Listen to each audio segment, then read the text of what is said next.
prophecy in numerous parts of the Bible refer to a coming day when portals will be opened and spiritual entities are going to pass through and come to the earth. Now, if that's true, and if those verses are accepted for their literal meaning and not written off as some kind of poetic allegory, as some scholars have claimed, then the idea of CERN playing with gateways is a major concern.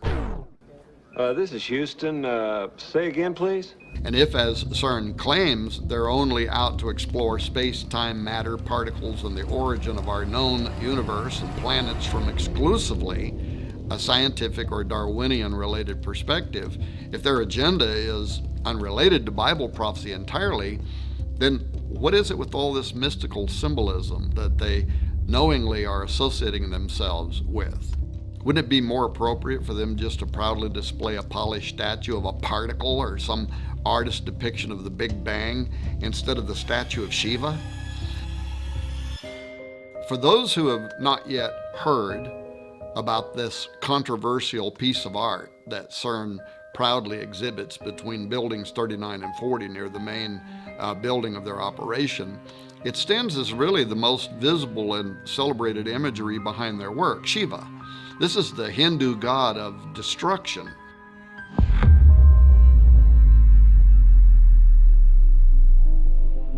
In 2004, the government of India, which has had a long-standing friendship with leaders behind the CERN project even before the completion of the Large Hadron Collider, they gifted CERN with this bronze work of an art depicting Shiva as Nataraja, the lord or sometimes king of the dance.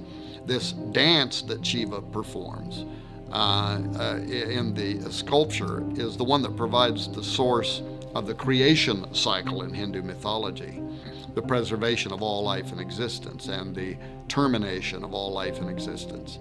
The Rudra Tandava is a dance that especially displays Shiva's sadistic personality as he rains down the ultimate destruction upon a weary planet.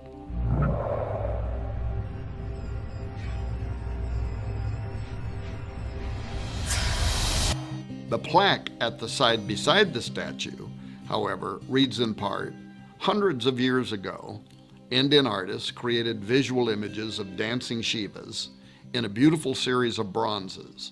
In our time, physicists have used the most advanced technology to portray the patterns of the cosmic dance. The metaphor of the cosmic dance thus unifies ancient mythology, religious art, and modern physics." So right there out in the open for all to see is a direct correlation between the Hindu perception of Shiva hundreds of years ago, which is the concept of destroyer that I explained a moment ago, and our time, unifying, quote, ancient mythology, religious art, and modern physics.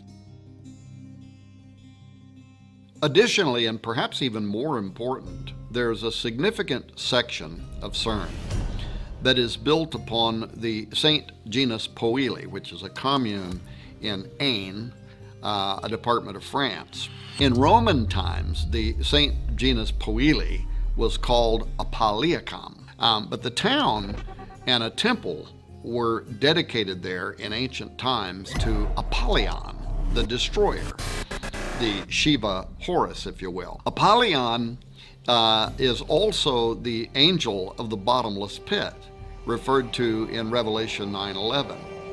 And then there is a connection between CERN and the Gotthard Base Tunnel, the GBT, which is the world's deepest and longest tunnel system, consisting of two parallel passages, each moving in a single direction on a single track.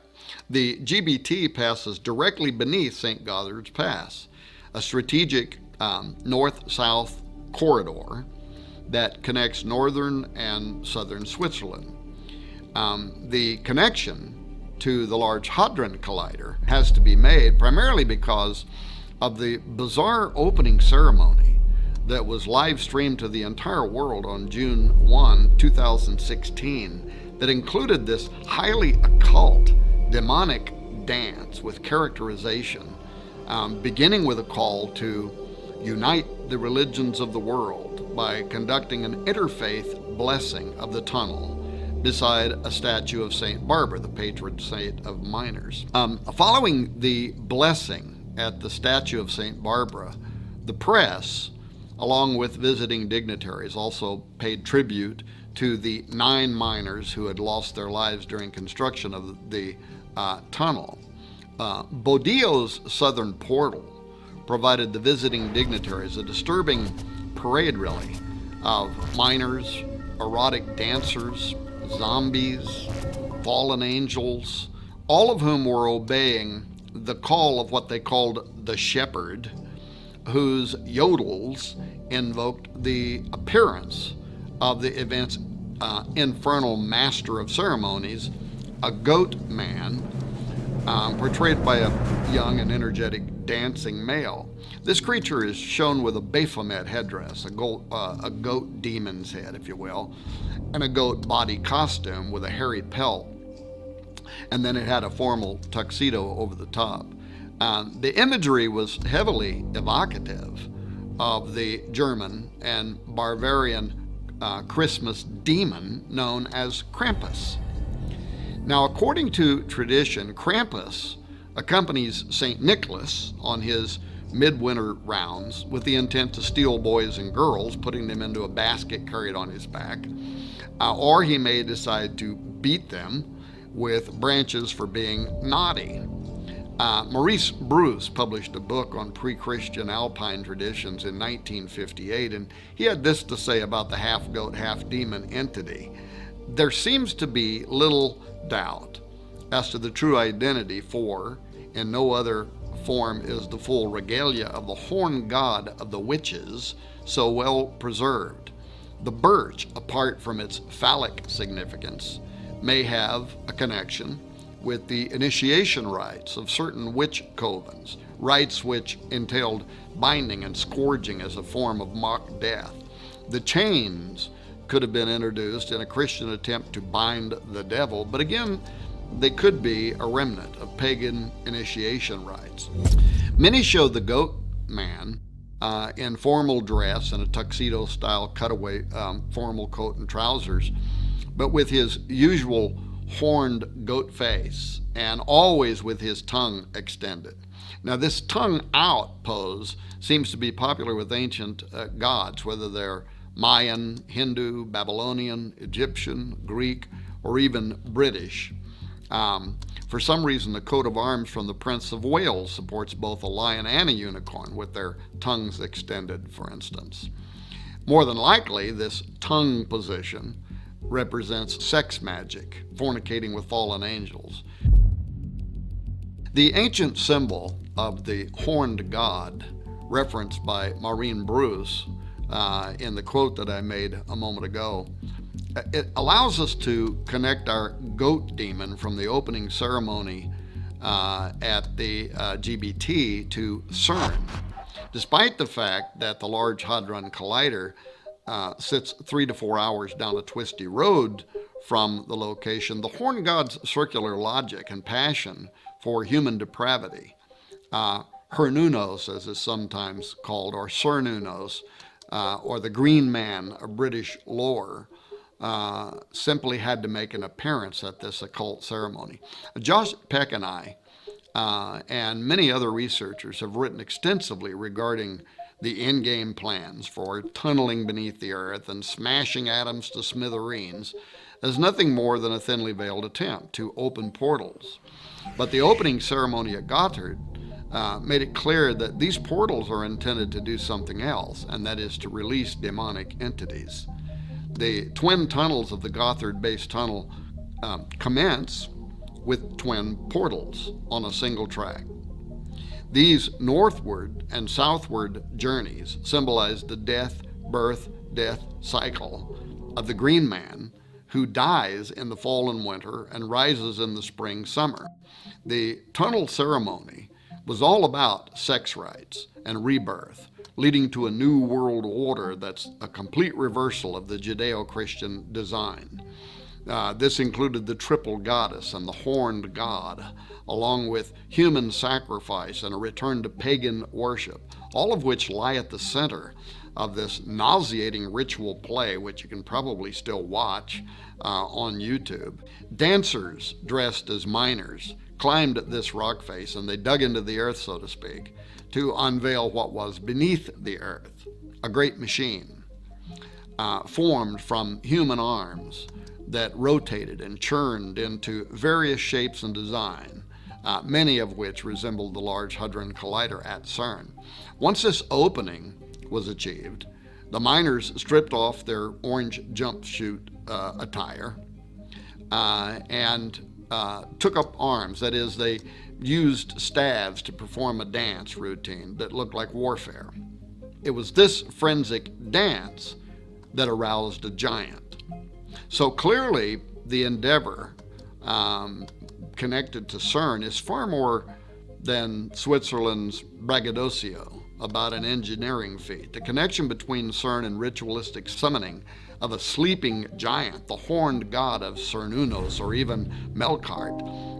Both are types of the rising, dying god, and Melkart slept for half the year, which may be why Elijah told the priests of Baal to call louder, because he might be sleeping. Of course, I can only speculate, but I note the connection between Nimrod, Apollo, and Abaddon, Apollyon at CERN, and the history of the region are all highly curious. Apollo was worshipped by the Romans of that area, as well as the Greeks and in central France. Apollo was equated with the Celtic god Atep Omerus.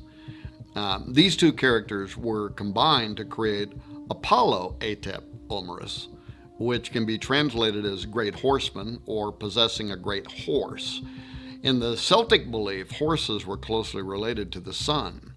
The interesting thing to note is the connection between this idea of Apollo being associated with horses in France, where part of the LHC and CERN resides, and what the book of Revelation states about Abaddon, where it says, "And the shapes of the locusts were like unto horses prepared unto battle, and on their heads were as it were crowns like gold, and their faces were as the faces of men, and they had a king over them, which is the angel of the bottomless pit, whose name in the Hebrew tongue is Abaddon, but in the Greek tongue hath his name Apollyon." End quote.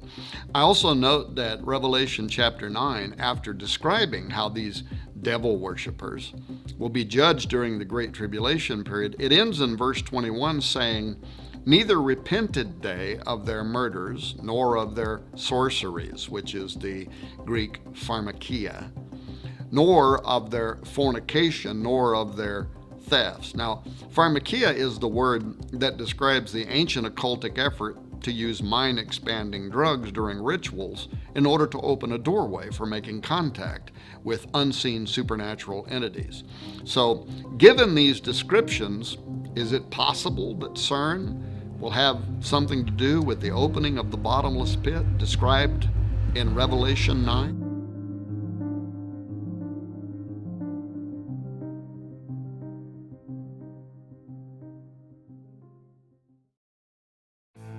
This has been the Confidential Report. For even more stories like this one, make sure to subscribe to our channel today. And please show your support by clicking the like button on this video. For even more stories and news you deserve to know the truth about, follow us on Facebook and Twitter. Thank you for watching the Confidential Report.